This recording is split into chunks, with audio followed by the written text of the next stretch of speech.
In the early stages of producing our video, we created a survey to gain information from our target audience on what appealed to them, as this would help us to create a more successful music video. The first question was about location, and the audience's response was that they wanted a music video set at the beach. However, when producing our video, we decided against this as we felt it didn't fit the atmosphere or storyline of the song. From the survey, we also found that the audience preferred a male main character, which we agreed as with our storyline was about a sensitive topic, and we wanted to send a message to our audience that it was okay for men to feel emotional and to show that they are upset. With male suicide being a major issue in today's society, we believe having a video highlighting a male showing his emotions may be beneficial to our target audience. Do you think it's important for the artist to be relatable, was our third question, to which they answered yes. We agreed with this answer and tried to make her relatable through natural settings and casual, simplistic clothing. When we asked what they enjoyed most about music videos, the main answer was a story, which is the main reason we decided to create a narrative-based music video. Carrying out the survey was useful as it allowed us to create ideas based on what we knew our target audience would like. Another piece of audience feedback we gained was of our audience comparing two videos within the same genre as ours, which was pop. We asked a couple of our target audience to watch Childish Gambino's video for Freaks and Geeks and Justin Bieber's video for Love Yourself. We then asked them questions about what they enjoyed, which gave us a further understanding of what to include in our music video. The video our audience preferred was Justin Bieber Love Yourself, as they felt it was more interesting compared to Freaks and Geeks.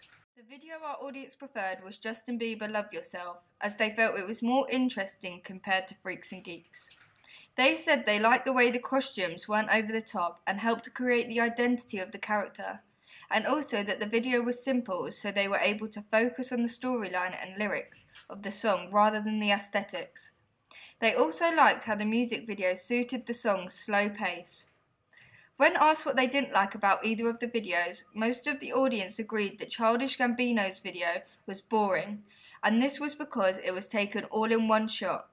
They said it would have been better if there was a variety of shots to give a different point of view of the artist or of the location. To find out what was most important to them in a music video, we asked what they liked to see, and an answer that we incorporated into our music video was that there was a message and it was motivational. This was the main aim of our video. Based on the answers we received from the survey and the initial feedback, we began to develop our idea for our music video, and we all decided to have a strong female lead with other male main characters. We believe this allows all our target audience to be able to connect with the song. In the production stage of our music video, we created rough cuts, which allowed us to gain more feedback from our audience about what they liked and what we needed to improve. We first got feedback from Rough Cut 1. Although it was early stages of editing our video, we thought it would be useful to see what we needed to include or change.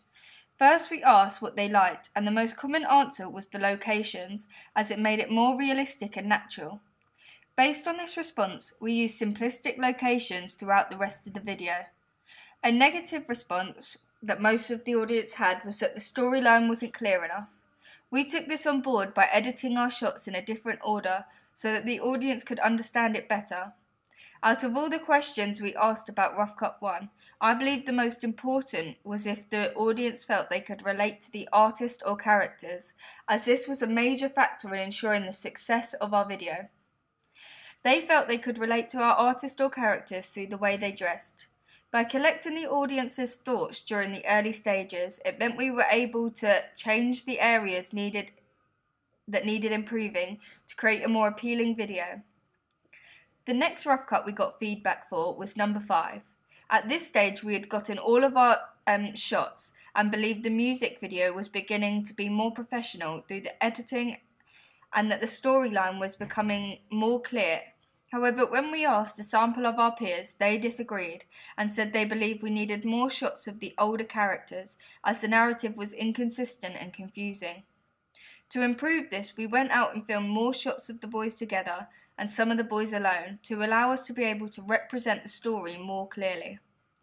This taught us that we needed to get more of a variety of shots when filming to ensure we didn't waste time having to do it again at a later stage. Some of our peers gave positive feedback. This includes the lighting, as it made it look natural and therefore more realistic.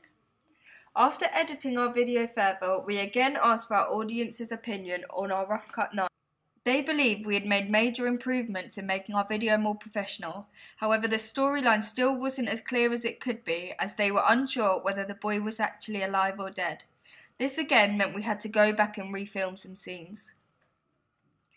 Finally, we had finished our video and gained final feedback from our audience to get their opinion. Positive comments we received were that the narrative was now clear, as we included shots of the boy who had died, fading away in the final scenes. They believed this was a positive aspect of our video, as it tied the whole storyline together. They also believed that the video fit the genre of song we had chosen.